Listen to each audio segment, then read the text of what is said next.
जय हिंद दोस्तों, PWD में आपका स्वागत है। मैं आपके साथ अबू सईद दिलवर सिद्दीकी। आज एक ऐसे मुद्दे पे बात करेंगे, आज एक ऐसे मुद्दे पे चर्चा करेंगे जिस मुद्दे को लेकर हमेशा सवाल किया जाता है, जिस मुद्दे को लेकर हमेशा इस्लाम पे सवाल होता है, जिस मुद्दे को लेकर हर कोई ये कहता है कि इस्लाम में औरतों को दबाया जाता है। जी, आज बात करेंगे gender equality and women rights in Islam. News tonight, marches against Islamic law played out in the streets of more than 24 cities across the country today, including here in Chicago. Anti-hijab protests that have been raging in Iran for the past 10 days. So far, more than 40 people have been killed in these demonstrations. The country today, the group Act for America is staging protests against Sharia law, that's Islam's system of religious and moral laws. इस मुद्दे पे आगे जाने से पहले सबसे पहले हमें यह समझना जरूरी है कि इक्वलिटी मतलब क्या है। आसान भाषा में इक्वलिटी का मतलब क्या है। इक्वलिटी आसान भाषा में अगर समझना चाहे कि कोई भी इंडिविजुअल या कोई ग्रुप या कोई कम्युनिटी को समान तरीके से मौका देना चाहिए, बिना किसी भेदभाव के, उसके रिलीजन, कास्ट, जेंडर को ना देखते हुए समान मौका देना चाहिए। चलिए अब इस मुद्दे के पहले हिस्से पे बात करते हैं, जेंडर इक्वलिटी इन इस्लाम पे बात करते हैं। इस्लाम धर्म का सबसे बड़ा धर्म ग्रंथ माना जाता है कुरान, और कुरान में ये कहा गया है कि मर्द और औरत स्पिरिचुअली इक्वल है, मतलब स्पिरिचुअली मर्द और औरत में कोई फर्क नहीं है।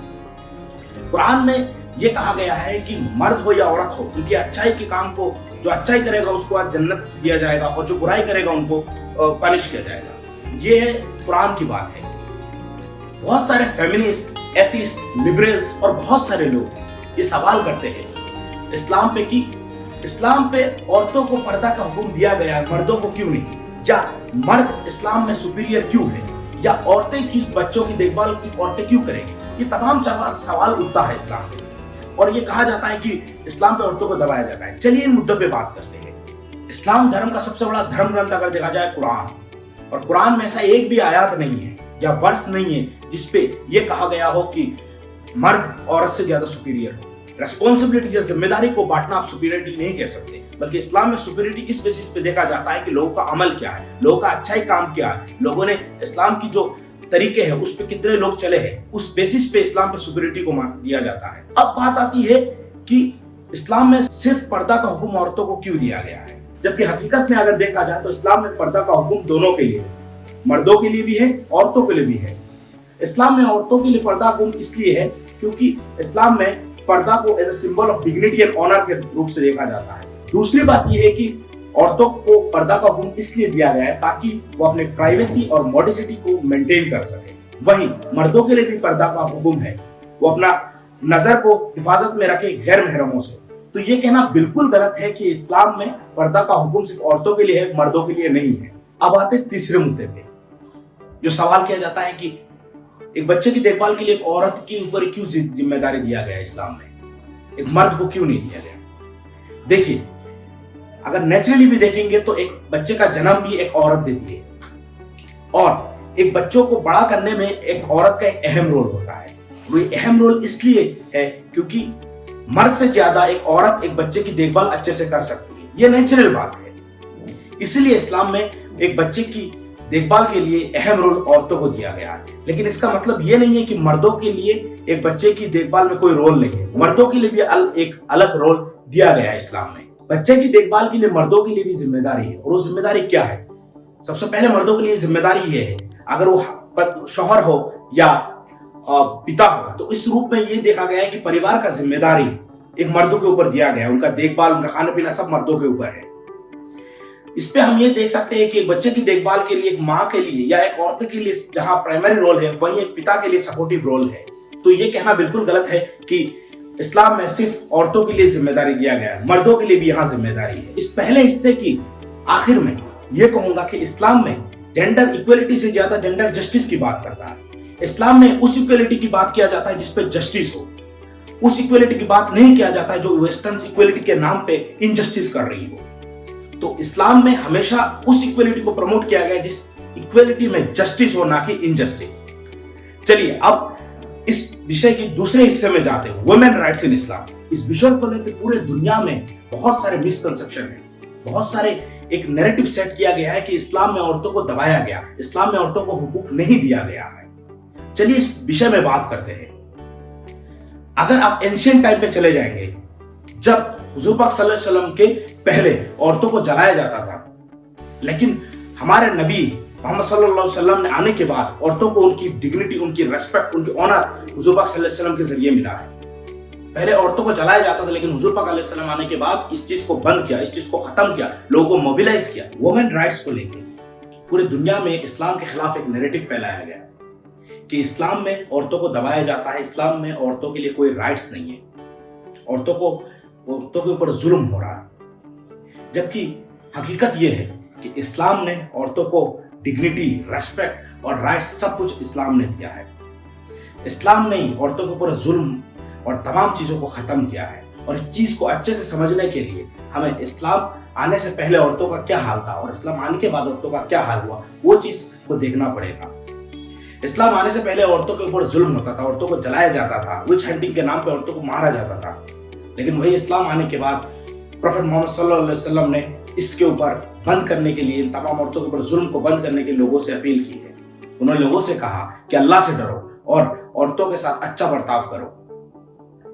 उन्होंने कहा कि मर्द में से वो मर्द सबसे अच्छा है जो अपनी औरतों के साथ अच्छा व्यवहार करता है। इसी के साथ इस्लाम ने एक बेटी के हैसियत पे एक बाप के ऊपर बहुत सारी जिम्मेदारी दी, एक भाई के ऊपर बहुत सारी जिम्मेदारी दिया है। उस वक्त जब औरतों को जलाया जाता था तब प्रोफेट मोहम्मद सल्लल्लाहु अलैहि वसल्लम ने यह कहा कि वो बाप को आसानी से जन्नत मिल जाएगी जो बाप अपनी बेटी को बेइज्जत ना करता हो, ना जलाता हो, उसके ऊपर जुल्म ना करता हो, बल्कि उसको अच्छे से उसके साथ व्यवहार करता हो, तो उस बाप को आसानी से जन्नत मिलेगी। अब आते हैं कि इस्लाम में मैरिज का कॉन्सेप्ट जो है उस पर किस तरह का हुकूक दिया गया है। इस्लाम पे औरत और मर्दों के लिए दोनों के पास एक हुकूक है। जैसे एक मर्द के पास कोई भी शादी के लिए वो हाँ या ना कर सकता है, वैसे ही एक औरत के पास भी ये इस्लाम ने राइट्स दिया है कि वो कोई भी शादी या रिश्ता कोई भी है उसके लिए हाँ या ना कर सकता है। उसके बिना इजाजत के कोई शादी मुकम्मल भी नहीं होगा। इस्लाम के एतबार से, शरिया कानून के एतबार से इस्लाम में औरतों के लिए प्रॉपर्टी का भी राइट्स है, शादी से पहले या शादी के बाद भी। और शादी के वक्त उनके लिए एक सिक्योरिटी अमाउंट दिया जाता है जिसको मेहर के नाम से जानते हैं, ताकि अगर कभी फ्यूचर में डिवोर्स हो गया या कोई शादी रिश्ता टिका नहीं तो इस चीज के उस अमाउंट से वो अपना जो देखभाल का खर्चा है वो कर सके। इसलिए एक सिक्योरिटी अमाउंट मेहर के नाम पे दिया जाता है। एक शादीशुदा औरत के पास ये हुकूक है कि अगर वो शादी के बाद कहीं से भी अगर कोई बिजनेस करके या कोई जॉब करके कमा के जो पैसा अर्न करेगी तो उस कमाई से एक भी रुपया अगर वो परिवार पे खर्च नहीं करती है तो उस पर कोई जिम्मेदारी नहीं है, उस पर कोई काउंटर नहीं कर सकता है, क्योंकि उसका राइट से वो अपना पर्सनल पैसा अपने खर्चे पे कर सकती है। उसके ऊपर जिम्मेदारी नहीं दिया गया कि वो अपने कमाई के पैसा परिवार के ऊपर खर्च करे। तो ये एक औरतों को हुकूक दिया इस्लाम ने। इस मुद्दे की सबसे आखिर और अहम मुद्दा जिसको लेकर पूरे दुनिया में एक मिसकंसेप्शन फैलाया गया कि पॉलीगमी इस्लाम ने शुरुआत किया या इस्लाम में पॉलीगमी को प्रमोट किया जाता है, जबकि हकीकत ये है कि इस्लाम से आने से पहले भी पॉलीगमी का प्रैक्टिस होता था। इस्लाम ने आके उसको रेस्ट्रिक्ट किया गया, इस्लाम ने आके उस पर कुछ रेस्ट्रिक्शंस लाया गया और औरतों को इंसाफ दिया है। इस्लाम आने से पहले अगर पॉलीगमी का प्रैक्टिस देखा जाए तो पहले ये था कि मर्द औरतों से संबंध बनाते थे और अपने फिजिकल रिलेशन को खत्म करने के बाद उस औरत का कोई देखभाल या ख्याल नहीं रखते थे। लेकिन वही इस्लाम आने के बाद इस चीज पे रेस्ट्रिक्शन लाया गया और ये कहा गया कि अगर कोई पॉलीगमी का प्रैक्टिस करता है तो उसको औरत का देखभाल करना पड़ेगा और तमाम चीजों पे और भी तमाम रेस्ट्रिक्शन लाया गया। इस पे ये भी देखना पड़ेगा कि कुरान के सूरा नंबर 4 आयत नंबर 3 जिसपे ये कहा गया है कि पॉलीगमी के बारे में जिक्र किया गया, उस पे ये कहा है कि अगर किसी औरत से कोई शादी करता है तो उसका देखभाल की जिम्मेदारी भी उस मर्द का है। साथ साथ इस्लाम में या कुरान में कोई भी पॉलीगमी का प्रमोट नहीं किया बल्कि उसको रेस्ट्रिक्शन लाया गया उस पे। इस वजह से ये कहना ये बिल्कुल गलत है कि इस्लाम में पॉलीगमी को प्रमोट किया है, बल्कि इस्लाम में पॉलीगमी को रेस्ट्रिक्शन लाया गया और उस पे औरतों को इंसाफ दिया गया है। आखिर में ये कहूंगा कि जेंडर इक्वलिटी और वुमेन राइट्स के नाम पर चिल्लाने वाले वेस्टर्न कंट्रीज कभी फिलिस्तीन पे जो औरतों पे जुल्म हो रहा है या सीरिया पे जो औरतों पे जुल्म हो रहा है, ये तमाम उन देशों पे जो जहां वो लोग ने सिविल वॉर किया, क्या उनकी राइट्स की बात वो कभी करते हैं? दूसरी बात ये है कि इस्लाम में जेंडर इक्वलिटी से ज्यादा जेंडर जस्टिस की बात होती है। इस्लाम में उस इक्वलिटी की बात होती है जहां इंसाफ हो, जिसपे नाइंसाफी ना हो, ना कि उस इंसाफ की बात हो जो इंसाफ के नाम पे या इक्वलिटी के नाम पे या जस्टिस के नाम पे न्यूडिटी को प्रमोट किया जाता हो।